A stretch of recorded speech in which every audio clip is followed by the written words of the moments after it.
Hello, everybody in Algebra 2 land. So this is your video on multiplying and dividing rational expressions. This is all the stuff that I just really love. So on this short video, we're going to multiply and divide rational expressions. Now, in the previous video, we also looked at excluded values. After we kind of look at that, it's like we really want to focus on the math.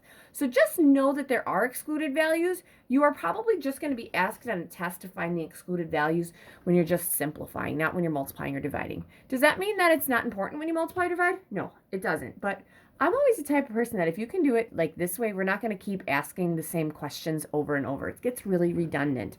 So what I want to do is I want to start with by taking, okay, let's say I have 2/5 times 9/14 versus, yeah, because we're multiplying and dividing, 3/5 divided by 12/25. What is the difference here?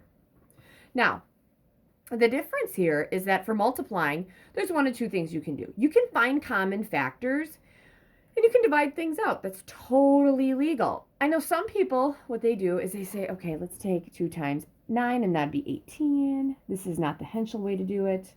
5 times 14, that's 70. And then we say, oh, let's reduce this down. See, you see how that I had to do that? 5 times 14, I used my calculator because I'm not great at that, and I'm sure some of you aren't either. 18 and 70, what do they both have in common? Oh, we can take out a factor of 2. So this would be 9 over, what, 35?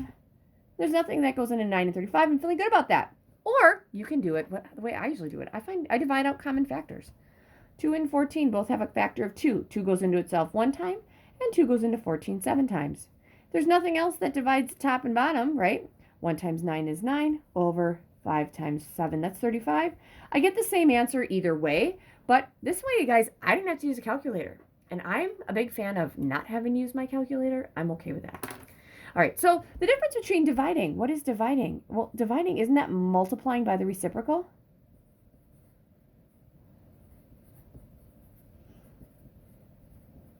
So when we're doing a lot of these problems, and we'll get to adding and subtracting, you have to do something special for that. I'll ask, like, do you just factor and then divide out common factors, or do you have to do something special? Welcome to your something special. Dividing, you multiply by the reciprocal.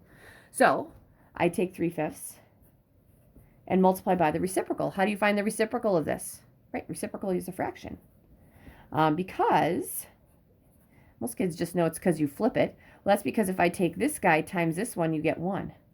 12 times 25 divided by 25 times 12 is going to give me 1.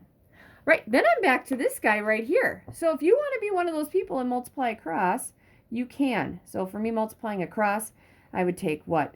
3 times 25. I can actually do that in my head because it's like having 3/4 times 5 times 12. I feel like it's 60. Yep, it's 60. And then I'd find some common factors. Let's divide these by 5. 75 divided by 5 is 15, and I'm just going to double check that because I'm not great. Yep. And 60 divided by 5, that should be 12. Yeah, it's 12. So it's 15/12. What goes into 15 and 12?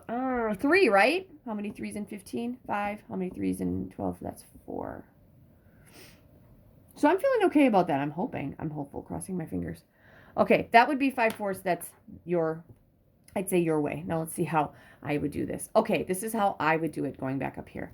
3 and 12 both have factors of 3 in them. There's 1 3 and 3, and there are 4 3s in 12. 5 and 25 both have factors of 5 in them. There's 1 factor of 5 and 5, and there are 5 factors there. Going across, 1 times 5 is 5, over 1 times 4 is 4. All right. Does it matter which way you do it? No. But obviously my name is Henschel, and I do it the Henschel way. So you don't have to do it my way, but I got to tell you, I feel comfortable doing it my way, and that's how I teach it. And if you feel comfortable doing it the other way, that's totally fine too. I am totally fine with that. Make sure you show your work, and I am good to go. Okay? So here we're going to look at some differences between multiplying and dividing, and we're going to multiply and divide these things. Multiply or divide the following.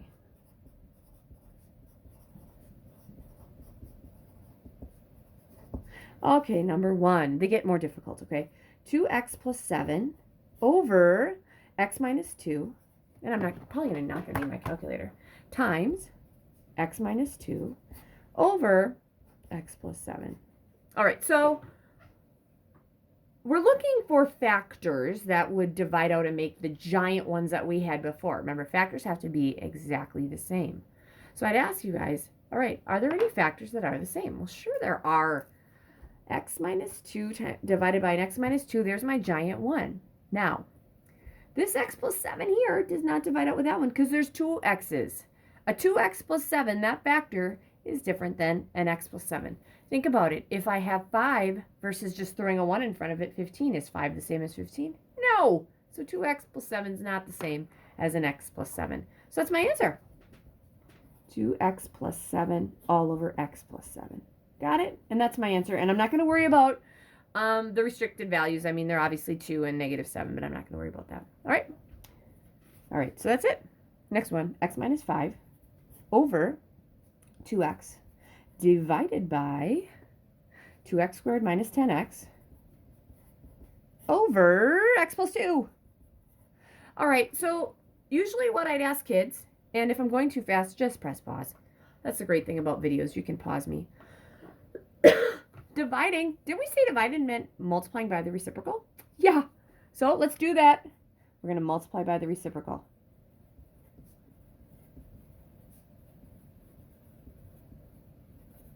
So I'm going to take x minus 5 over 2x, and I'm going to multiply it by the reciprocal, which would be x plus 2 over 2x squared minus 10x. All right, so then I'd have to look for factors that are the same. Now, nothing top and bottom, you guys, looks the same. This is not great for me. So let's factor and see if we have any factors that are the same. So I'm going to bring my work down here. X minus 5 is not factorable. Over 2x is not factorable. That's times x minus plus 2. That's not factorable. Oh, gosh. But 2x squared minus 10x is. Yeah, we have a GCF. So we're going to take a 2x out. I'm going to have an x minus 5 left over. Right. Awesome. So you know what? Here's, again, we don't have to worry about the excluded values. I'm looking for my giant ones. So this x plus 5 would divide out with this. I'm sorry, x minus 5 and that x minus 5. Then you might think, oh, these two x's. No, doesn't work. You can't do that, okay? Because you're multiplying across. When you're multiplying, what I'd say is, what if this 2x and that 2x you're multiplying, what if it was 10? Is 10 times 10 1? No, 10 divided by 10 is 1. So I'd have to multiply across. So on the top, I have this x plus 2. Over on the bottom, I have a 2x and a 2x. Wouldn't that be a 4x squared? That's my answer right there, you guys.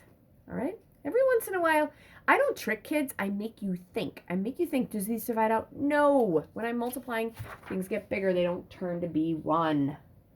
All right, third one. I only have 4 of these, and then I'm going to say peace out. I'm gone. X squared minus 4x plus 4 all over 3x times x plus 5 over x squared minus 4. All right, so do I have to multiply by the reciprocal? Absolutely not. Why? Because I'm multiplying. So let's see if we can factor this bad boy, and then we'll see if we can find some common factors.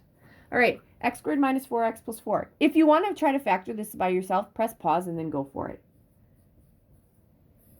All right, x squared is x and x. The factors of 4 that add or subtract to negative 4 are 2 and 2. We're going to go with a minus and a minus because that works. Negative 2x minus 2x is negative 4x, and the signs are the same. 3x you cannot factor. I don't know why I wrote 2. Times x plus 5 you cannot factor. X squared minus 4, that's a difference of squares. X plus 2, x minus 2. So common factors, you guys. I have an x minus 2 here. I have an x minus 2 there. Do I have anything else? No, I don't. So in the numerator, I have a factor of an x minus 2 and an x plus 5. And the denominator, I have a factor of an 3x and then an x plus 2. I haven't really said this, but when you rewrite these, you should have these in parentheses. And I just make sure nothing divides out here. You do not need to multiply those together, you guys. You do not. In fact, just leave them factored. You're good to go. And my last example, 15x squared minus x minus 2 all over 4x squared minus 12x plus 9. That's going to be divided by 5x squared minus 22x plus 8 all over 2x squared minus 11x plus 12. All right, so when I get to these complicated problems, you guys, what I'm going to do is I know first I have to multiply by the reciprocal. I'm going to factor, and when I multiply by the reciprocal, I'm going to flip this guy up here and factor, and I'll flip that guy down there and factor. So let's just start over here. 15x squared minus x minus 2. 15x squared is going to probably be a 5x and a 3x. 2, let's go with a 2 and a 1. Now, the inside has to be a 1. Here I'd have a 10 and a 3. A 10 and a 3 cannot be a 1. Let's flip these around and cross our fingers. On the outside now I have a 5, and on the inside I have a 6. If I make this negative 6 plus 5, that gives me negative x. I'm feeling good about that. 4x squared, here we go. 4x squared, let's try a 2x and a 2x. 9, let's try a 3 and a 3. To get 12, on the outside I have a 6x, and on the inside I have a 6x.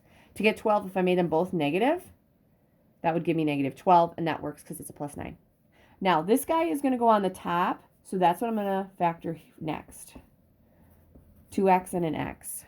All right, 12 is, oh my gosh, it's going to be either probably 3 and 4 or 2 and, well, it's probably not going to be 2 and 6 because that would have implied 2 and 6 would have given me a 2 out, and that's not going to work. So let's try a 4. I'm not going to put the 4 here because that would have implied a 2 could have came out, and I don't have a GCF. So let's go with a 3 here and a 4 there and cross our fingers that this works. On the outside, I have an 8, and on the inside, I have a 3. Now, the signs have to be the same because it's plus 12 to get a negative 11.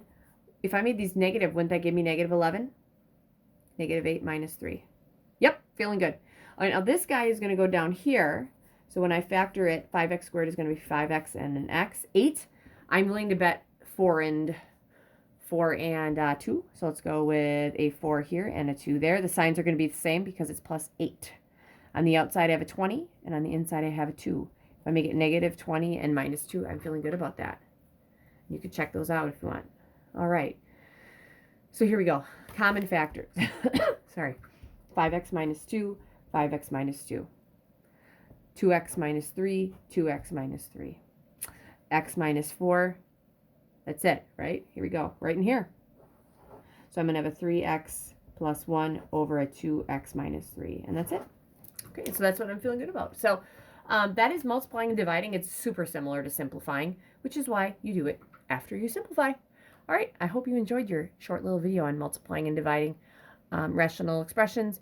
Haven't made the assignment for this yet, so make sure you read the assignment if you have to find the excluded values. Okay, more than likely you won't have to, but I'm not sure how the Delta Math assignment will work.